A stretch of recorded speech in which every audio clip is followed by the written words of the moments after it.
আচ্ছা, চলুন তো আজকে একটা বেশ মজার জিনিস নিয়ে কথা বলা যাক। দেখুন, যারা ভেরিয়েবল ফ্রিকোয়েন্সি ড্রাইভ মানে ভিএফটি নিয়ে কাজ করেন, তাদের প্রায় সবার সামনেই একটা কমন প্রশ্ন চলে আসে। প্রশ্নটা হলো, ভিএফডিটা কি সরাসরি এর কিপ্যাড থেকে চালানো হবে, নাকি কোনো রিমোট সুইচ ব্যবহার করা হবে? বেশ ভাবনার বিষয়, তাই না? আসলে কাজের জন্য কোনটা সবচেয়ে ভালো হবে? এখন এটা শুনতে হয়তো বেশ জটিল মনে হতে পারে, কিন্তু আসল ব্যাপারটা কি জানেন? এই পুরো বিষয়টা নির্ভর করে মাত্র একটা প্যারামিটার সেটিংয়ের ওপর। হ্যাঁ, ঠিকই শুনছেন।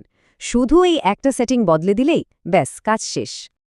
তো চলুন, এই দুটো পথ কি আর এরা ঠিক কিভাবে কাজ করে সেটা একটু কাছ থেকে দেখে নেওয়া যাক। তো প্রথমে আসি কিপ্যাড কন্ট্রোলের কথায়। এটা হলো একদম ডিফল্ট মেথড, মানে ভিএফডিটা বক্স থেকে বের করার পর প্রথম অবস্থায় এটাই চালু থাকে। আর ঠিক এর উল্টোটা হলো এক্সটার্নাল কন্ট্রোল, মানে যখন দূর থেকে কোনো সুইচ বা সেন্সর দিয়ে ড্রাইভটাকে কন্ট্রোল করার দরকার হয়, তখন এই পদ্ধতিটা কাজে লাগে। এবার তাহলে আসা যাক সেই আসল জিনিসে, সেই একটা মাত্র প্যারামিটার যেটা কিনা কন্ট্রোল পদ্ধতি আনলক করার জন্য একটা মাস্টার কির মতো কাজ করে। একবার ভেবে দেখুন, পুরো কন্ট্রোলে চাবিকাঠি রয়েছে শুধু একটা প্যারামিটারের হাতে। এই সহজ ব্যাপারটা একবার জেনে গেলে ভবিষ্যতে ভিএফটি সেটআপ করা কিন্তু অনেক অনেক সহজ হয়ে যাবে। আর সেই ম্যাজিক্যাল প্যারামিটারটা হলো F02, মানে F02। এই প্যারামিটারটাই আসলে ভিএফটিকে নির্দেশ দেয় যে সে কিপ্যাডের কথা শুনবে নাকি বাইরের কোনো টার্মিনাল বা সুইচের কথা শুনবে। বেশ, তো চলুন এবার সরাসরি দেখে নেওয়া যাক কিভাবে এই F02 প্যারামিটারটা প্রয়োজন অনুযায়ী সেট করতে হয়। এই জায়গাটা কিন্তু খুব মন দিয়ে বুঝতে হবে, কারণ অনেকেই এই F04 সেটিংয়ে ভুল করে বসেন আর ভাবেন ওয়্যারিংয়ে কোনো সমস্যা হয়েছে।